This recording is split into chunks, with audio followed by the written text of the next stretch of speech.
Ferme les yeux un instant. Je veux que tu reviennes à ce moment précis. C'était peut-être la semaine dernière, ou hier soir. Tu es au milieu d'un groupe. C'est un dîner d'anniversaire, un pot de départ au bureau ou une réunion de famille. Sur le papier, tout est parfait. La lumière est tamisée, la musique est agréable, les gens sourient. Il y a ce bruit de fond caractéristique, le cliquetis des fourchettes, le tintement des verres, les éclats de rire qui fusent de l'autre bout de la table. Tu es assis là. Physiquement, tu es présent. Tu occupes un siège. Tu tiens un verre. Tu portes les vêtements qu'il faut.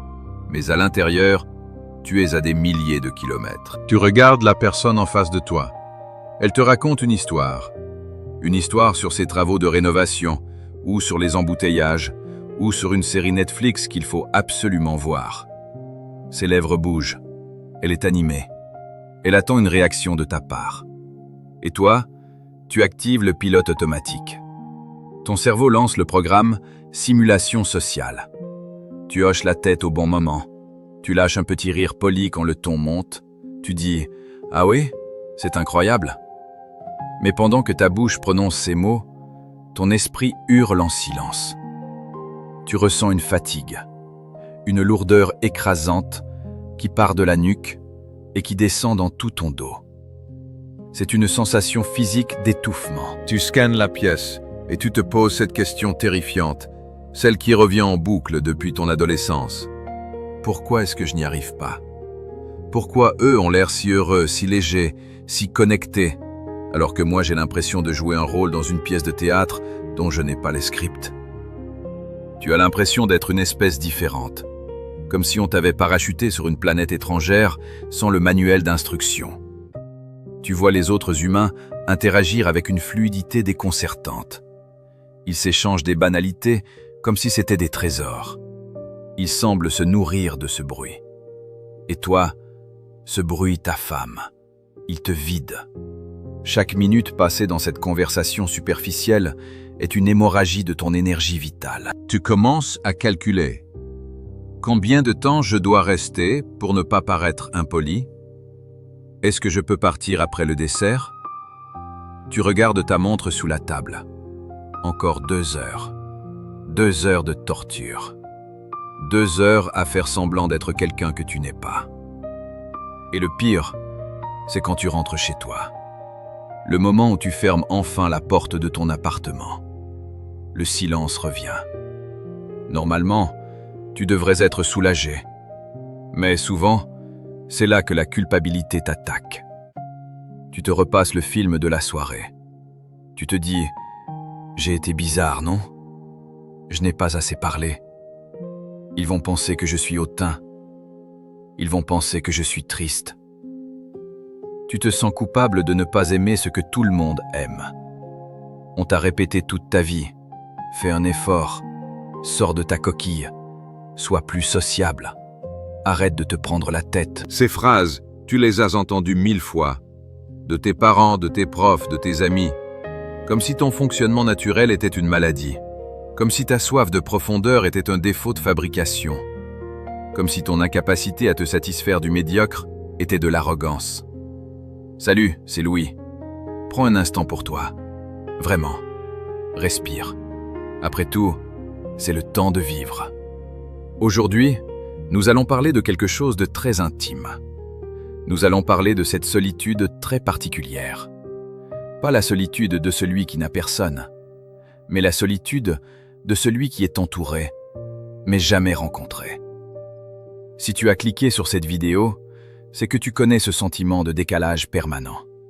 Ce sentiment d'être un aigle forcé de marcher dans une basse-cour et qui finit par se croire maladroit parce qu'il trébuche, alors qu'il est simplement fait pour le ciel, pas pour la terre battue. Je sais ce que tu ressens.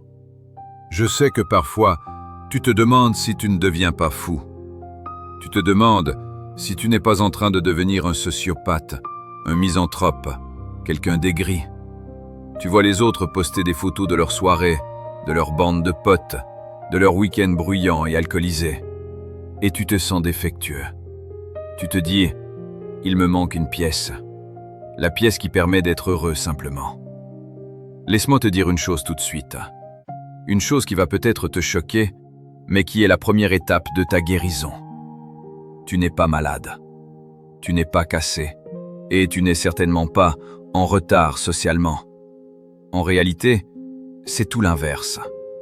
Ce malaise que tu ressens, cette envie de fuir les discussions sur la pluie et le beau temps, cette fatigue brutale qui te tombe dessus quand tu dois socialiser sans but. Ce n'est pas un symptôme de faiblesse, c'est un mécanisme de défense de ton intelligence.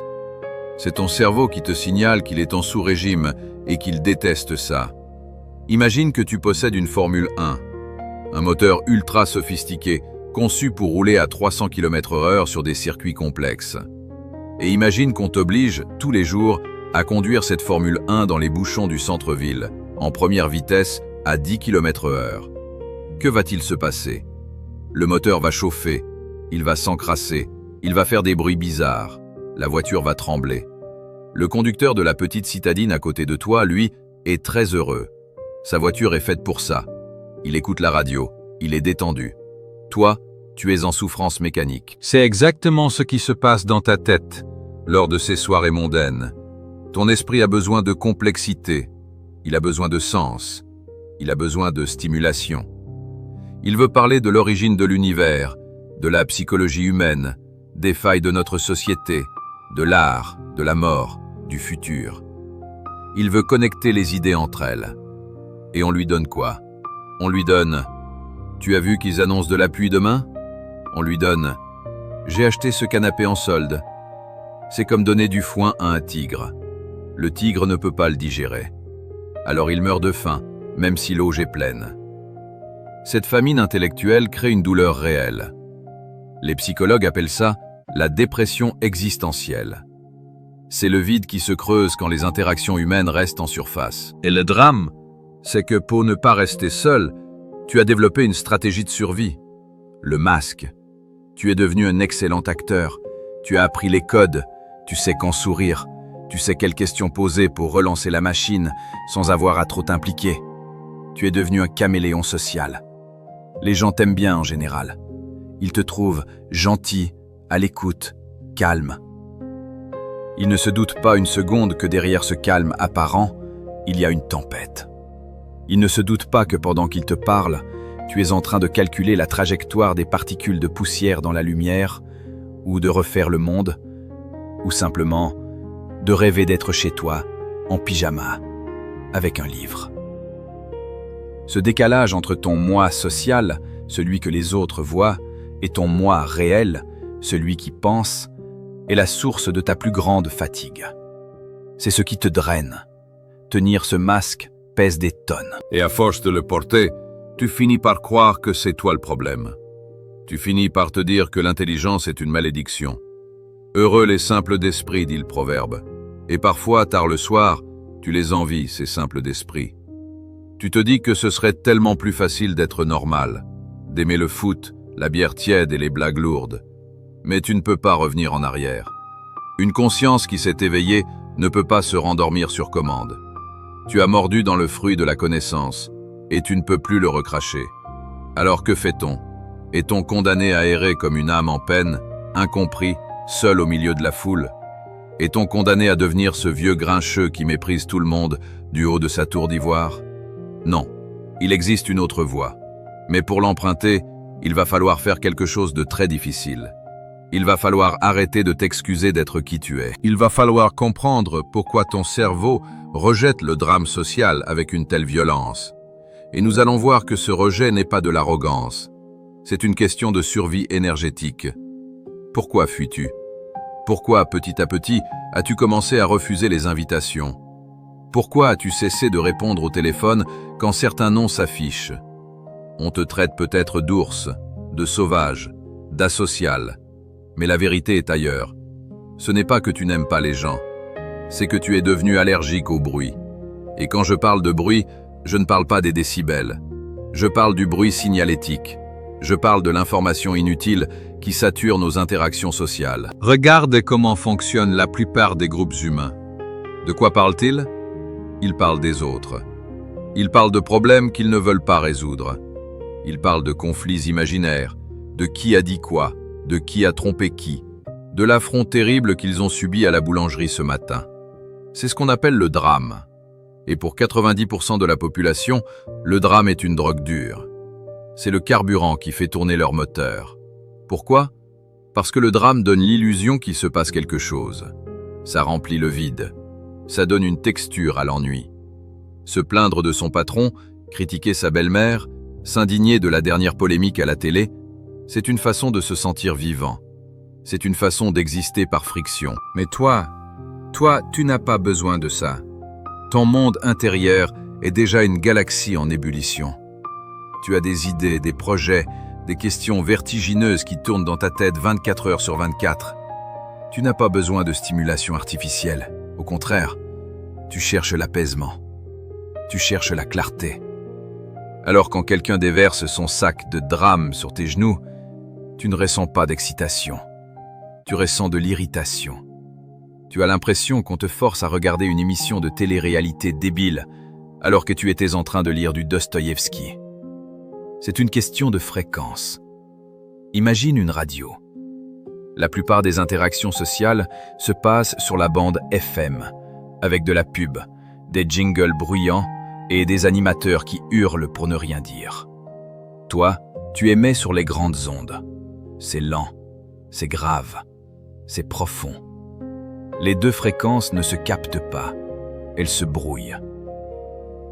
Il y a un autre phénomène qui explique ta solitude grandissante.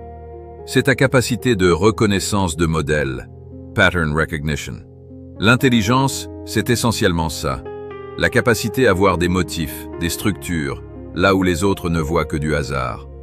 Tu vois les causes et les conséquences avant tout le monde. Quand un ami te raconte ses problèmes de couple pour la 100e fois, lui, il est dedans. Il vit l'émotion brute. Il pense que c'est nouveau. Toi, tu as déjà vu le film 10 fois. Tu connais la fin. Tu sais exactement pourquoi il a choisi cette partenaire. Probablement pour rejouer un traumatisme d'enfance. Tu sais exactement ce qui va se passer. Ils vont se disputer, rompre et se remettre ensemble dans 2 semaines. C'est un algorithme. C'est une boucle.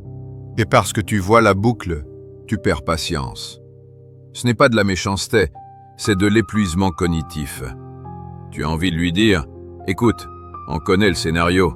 Soit tu quittes cette personne, soit tu acceptes la situation. Mais arrête de te plaindre si tu ne changes rien. Mais tu ne peux pas dire ça. Socialement, c'est interdit. Le code social exige que tu dises « Oh mon pauvre, c'est terrible, raconte-moi encore ». Le code social exige que tu valides la plainte, pas que tu résolves le problème. Alors tu te tais, tu ronges ton frein. Mais à l'intérieur, quelque chose se brise. Le lien s'effiloche. Tu ne peux plus respecter cette personne parce que tu vois son aveuglement volontaire. Et petit à petit, tu t'éloignes. C'est là que l'étiquette tombe. Tu es froid, tu es arrogant, tu te crois supérieur. Est-ce de l'arrogance? Parlons-en, de cette fameuse arrogance. C'est l'accusation numéro 1 contre les gens solitaires et intelligents. Mais posons le problème autrement. Si tu es un athlète de haut niveau et que tu refuses de manger au fast-food tous les jours, est-ce de l'arrogance gastronomique? Non, c'est de l'hygiène. Tu sais que si tu manges cette nourriture grasse et sucrée, tu vas être malade. Tu vas perdre tes performances. Ton corps ne le supporte plus. C'est exactement pareil pour ton esprit. Les conversations superficielles, les commérages, la négativité, la médisance, c'est de la junk food sociale. C'est du sucre rapide. Ça excite sur le moment, mais ça laisse un goût rance et une barre au ventre. Ton esprit a besoin de nutriments. Il a besoin de vérité, d'authenticité, de vulnérabilité. Tu préfères 1000 fois qu'un ami te dise « J'ai peur de mourir » ou « Je me sens raté » plutôt que « Tu as vu la nouvelle voiture de mon voisin ?» La première phrase est nourrissante, elle est réelle, on peut bâtir là-dessus. La deuxième est du plastique. Le problème, c'est que la haute cuisine conversationnelle est rare. Très peu de gens sont prêts à enlever leur masque, très peu de gens sont prêts à montrer leur âme nue. Ils ont trop peur d'être jugés. Ils préfèrent rester dans la zone de confort du small talk. Alors tu te retrouves face à un choix mathématique brutal. Soit tu te gaves de junk food pour ne pas manger seul, soit tu acceptes de jeûner en attendant un vrai repas. Et les gens intelligents finissent presque toujours par choisir le jeûne. La solitude, ce n'est pas un rejet des autres, C'est une préservation de soi. Tu protèges ton écosystème mental. Tu as remarqué à quel point tu es sensible aux énergies? Ce n'est pas de l'ésotérisme, c'est de la neurologie. Les cerveaux très connectés sont souvent hypersensibles. Ils captent les micro-expressions, les non-dits, les tensions dans la voix. Quand quelqu'un ment ou joue un rôle, tu le sens physiquement. Ça gratte, c'est discordant. C'est comme entendre une fausse note dans une symphonie. Passer une soirée avec des gens qui fous, qui ne sont pas alignés avec eux-mêmes, te demande une énergie colossale de filtrage. Tu dois filtrer leurs mensonges, filtrer leurs insécurités projetées, filtrer leurs bruits. C'est pour ça que tu rentres vidé. À l'inverse, la solitude est propre. Elle est silencieuse. Elle est honnête. Quand tu es seul, personne ne te ment. Personne ne joue la comédie. Le masque tombe enfin. Tu peux respirer. Mais il y a un prix à payer pour cette exigence. Un prix élevé. C'est le doute. À force d'être seul, tu finis par te demander si tes standards ne sont pas trop hauts. Peut-être que je devrais faire un effort. Peut-être que je suis trop dur. Peut-être que je vais finir vieil aigri tout seul avec mes livres.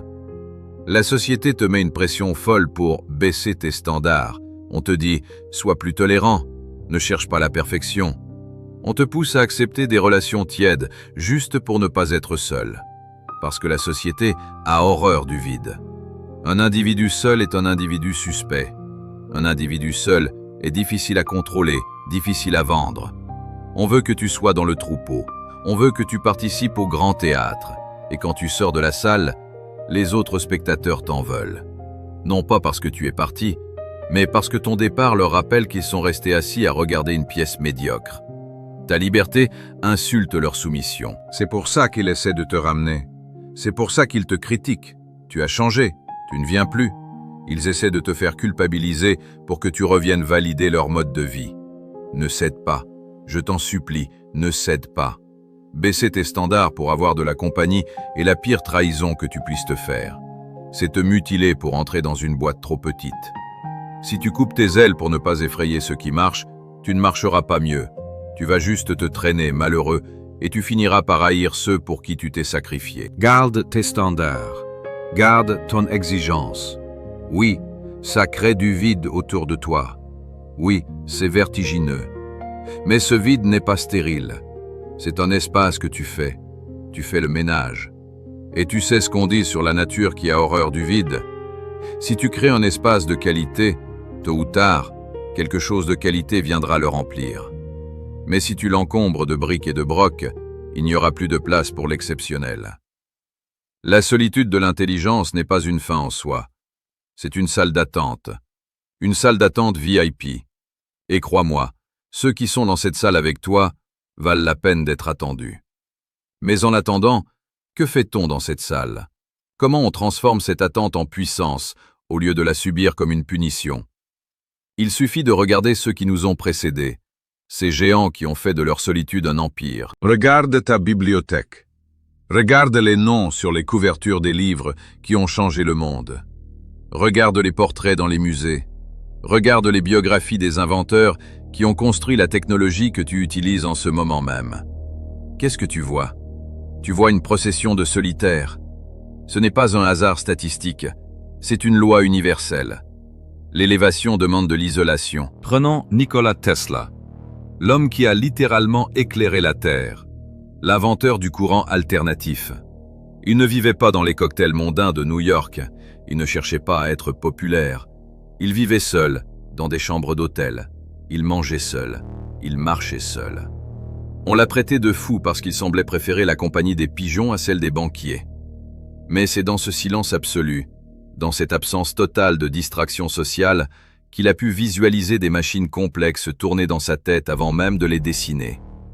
Il disait « L'esprit est plus clair dans la solitude et le silence ininterrompu. On ne peut pas penser profondément au milieu de la foule. » Penses-tu que Tesla aurait pu inventer le XXe siècle s'il avait dû passer ses soirées à écouter les plaintes de ses voisins ou à participer à des dîners obligatoires? Non. Son génie avait besoin de tout l'espace disponible dans son cerveau. Le social prenait trop de RAM. Alors il l'a désactivé. Regarde Isaac Newton. Probablement l'esprit le plus puissant que l'Angleterre ait jamais porté. Un homme notoirement difficile, maladroit, souvent enfermé dans son laboratoire de Cambridge pendant des mois. Il oubliait de manger, il oubliait de dormir.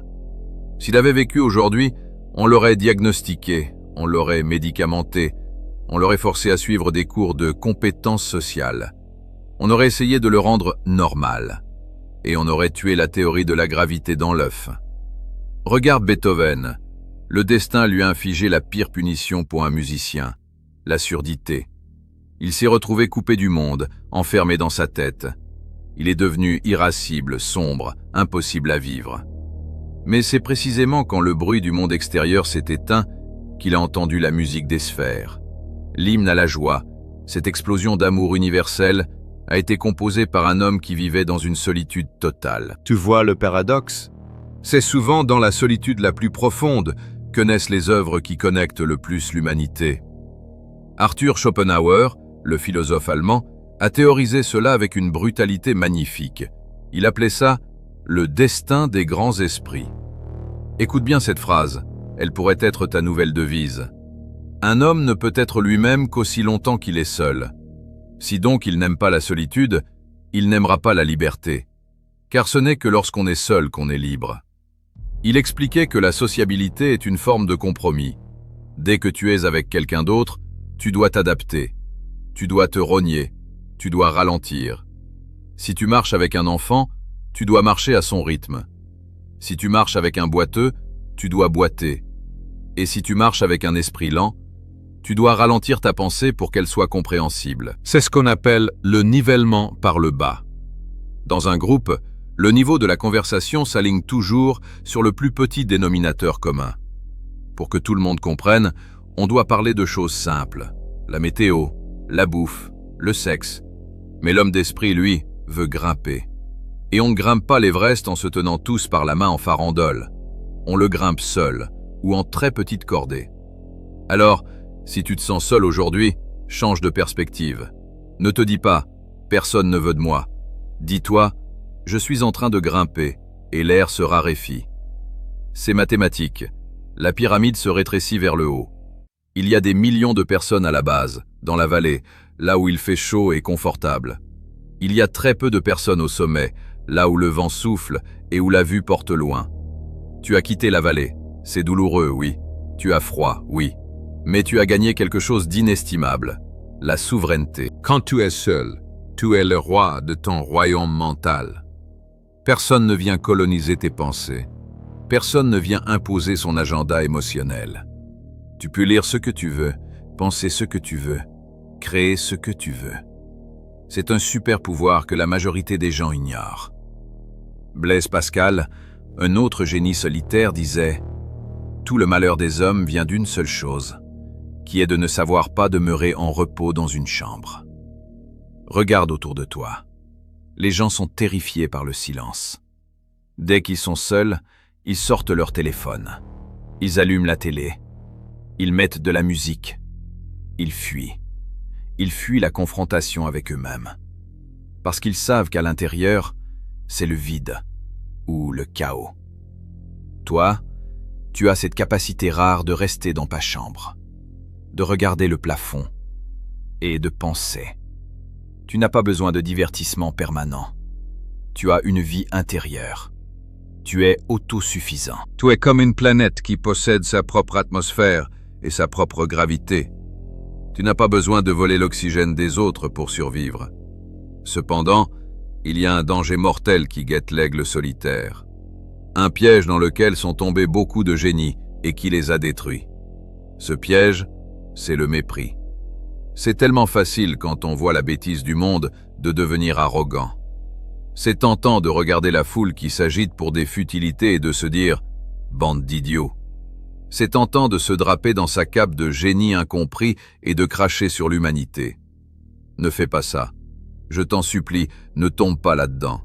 L'aigreur est un poison qui te tuera bien avant la solitude. Le mépris va raider ton visage et noircir ton âme. Le vrai sage, le vrai stoïcien, ne déteste pas les hommes. Il les comprend. Il les aime, mais à distance. Comme on aime des enfants turbulents. Regarde Marc Aurèle. L'empereur philosophe. Il était l'homme le plus puissant du monde, mais intellectuellement et spirituellement, il était l'homme le plus seul de l'Empire. Il était entouré de courtisans flatteurs, de généraux brutaux, de sénateurs corrompus. Personne n'était à son niveau.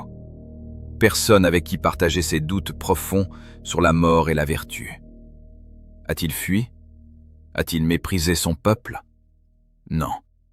Il a écrit ses pensées pour lui-même, pour se tenir compagnie. Et il a écrit ceci. Les hommes sont faits les uns pour les autres. Instruis-les donc, ou supporte-les.